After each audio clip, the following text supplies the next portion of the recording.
know I'm the only one today. Everyone else was out sick, but I promise it'll be as good as all the other days. Now, before we begin, my little friend has an announcement. Hello, I am Dolly Allen. There was an anonymous explosion on the USS Maine, and 226 U.S. servicemen were killed! Oh, my, clean up on aisle 7.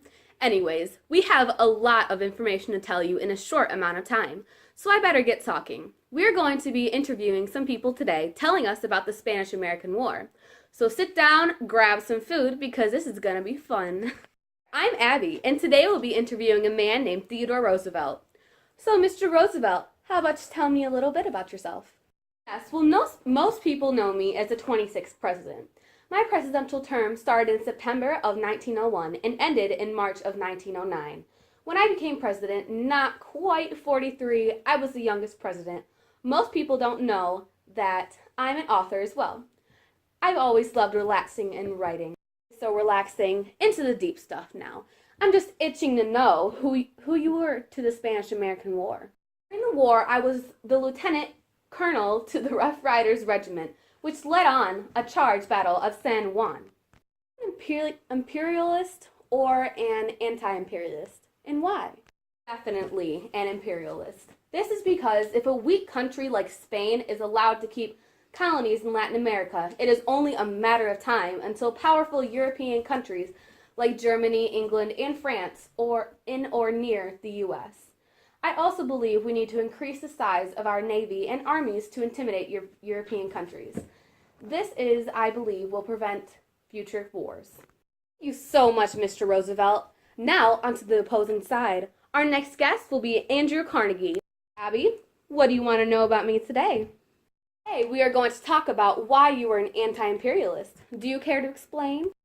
I just have always opposed of the American colonies. I tried for a very long time to get independence for the Philippines, but at the end of the war, the United States bought it for $20 million. I actually offered the Philippines $20 million so they could buy their independence back from the U.S., but they didn't accept it. In 1898, I joined the American Anti-Imperialist League in opposition to the United States annexation of the Philippines. The imperialists just don't know what's best for America, and I do. So much, Mr. Carnegie. I really enjoyed the time.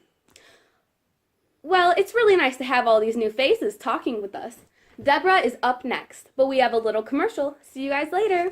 Hi, I am Dolly Allen, and I have a question for you. Have you ever wanted to not write something? Well, I have the answer. With the new invention of the typewriter, you can now type things without having a pencil or a quill and ink by your side. All you need is the same ink in the new 1829 typewriter. For only $5, you can buy one, so you don't have to have your hand cramp when you write things out. I am W.A. Burt, and I approve this message. My name is Deborah, and I will be here today with William Randolph Harris. This man is all for the Spanish-American War. Here is the man himself. Mr. Harris, how are you today? I am doing quite swell today.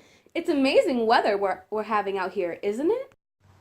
Wow, look at the weather. It's always bright and sunny here in the Big Mitten. Well, sir, I have some questions for you. Why were you so into the Spanish-American War happening? Why was it such a big deal for it to happen? As you may know, I was the one to write many articles to get the Spanish all riled up for this war by blaming them for the sinking of the Maine. And I was then called, or known as, the father of the yellow journalism. I wouldn't say I caused it. No.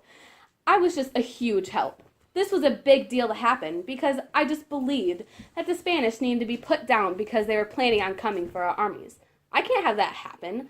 Because I don't want to write about the Spanish winning. I want to write about them losing. Thank you so much for your time, sir. Me and so many other people greatly appreciate it. Now, for our next and last person, drum roll please. Mr. William Howard Taft! Hello, Mr. Taft. I am so glad to have you here with us today. So tell me about this war. Why were you against it? Hello, Miss Deborah. To answer your question, me personally, I wasn't against it, but many of my acquaintances were. They all said the exact same thing, that they just didn't want war. They just wanted peace in the world. They all said that, I quote, "Why the hell do people always have to be angry at each other?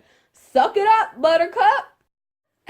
Well, isn't that funny? So you personally weren't against it, but you can see it from both sides of the story? Yes, I can, because most of my family and friends were on the side of no war. They talked about it a lot, and I grew to understand. So much. That was very interesting.